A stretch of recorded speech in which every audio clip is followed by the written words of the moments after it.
Imagine a morning in Eastern Europe that looks completely ordinary. Civilian life goes on as usual. Financial markets have just opened, and the world is still busy with its daily routine. But behind the scenes, a decision has already been made.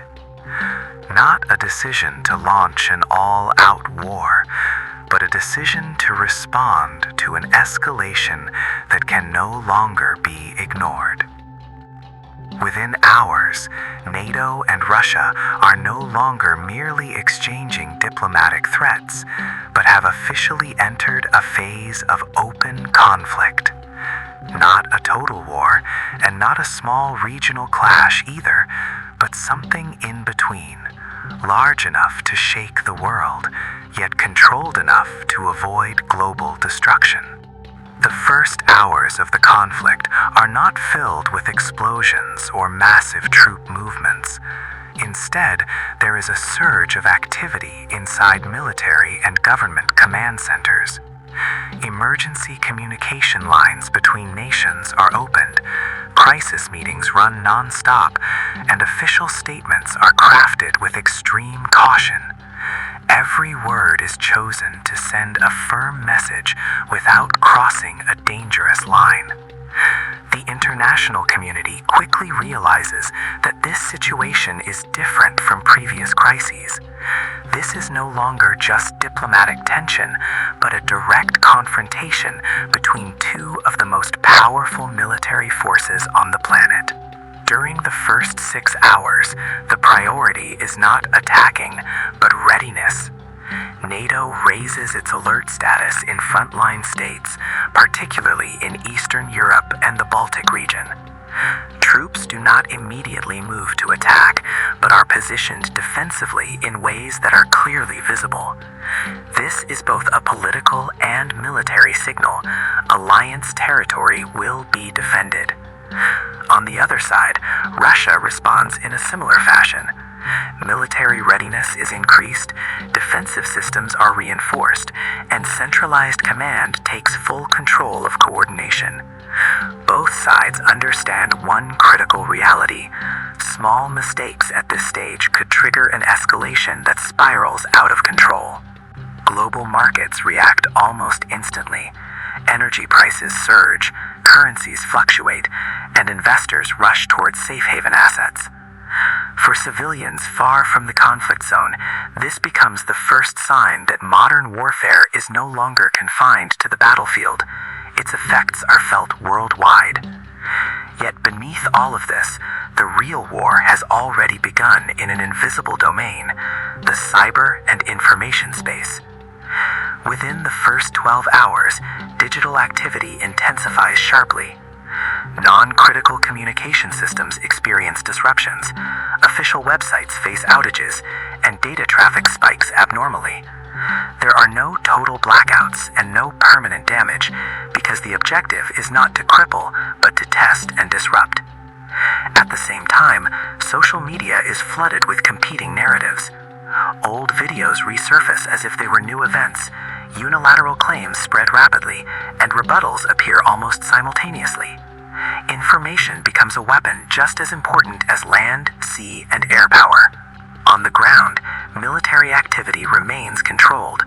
Patrol flights increase, naval vessels move into strategic positions, and air defense systems operate at high alert. Yet there is still no large-scale direct attack. This is not because either side lacks capability, but because both understand the risks involved. In conflicts between major powers, the first move is rarely the most aggressive, but the most calculated. As the first 24 hours pass, the world holds its breath. This is the phase where many wonder whether direct physical clashes will occur. If they do, they are most likely limited in scope, a carefully measured show of force designed to send a message, not to destroy. Air activity becomes extremely intense. Aircraft operate at safe distances, but close enough to demonstrate presence. Every maneuver is closely monitored, because a single misidentification could have fatal consequences. The second day begins with pressure no less severe than the first, but the focus begins to shift.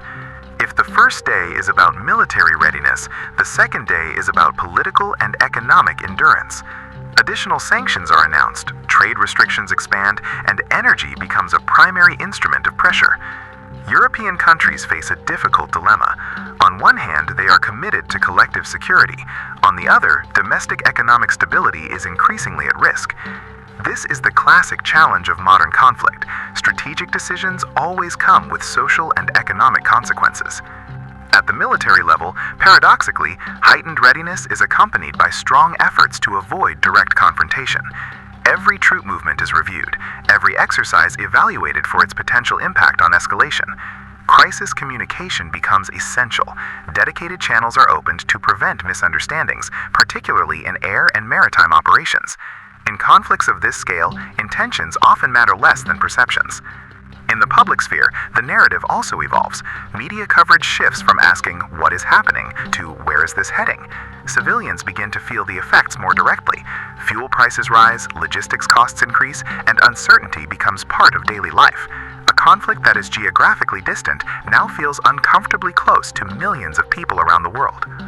By the third day, roughly 72 hours after open conflict begins, the world reaches a critical point. Not because a major war is inevitable, but because the direction of the conflict starts to become clear. There are two primary paths forward. The first is controlled escalation. Tensions remain high, military activity stays intense, but large-scale direct clashes are avoided. The world enters a prolonged phase of low-intensity confrontation, where economic pressure, cyber operations, and influence campaigns become the main tools. The second path is further escalation. If a major incident occurs, whether due to technical failure, miscommunication, or political decision, the pressure to respond increases dramatically. At this stage, the risk of miscalculation becomes extremely high.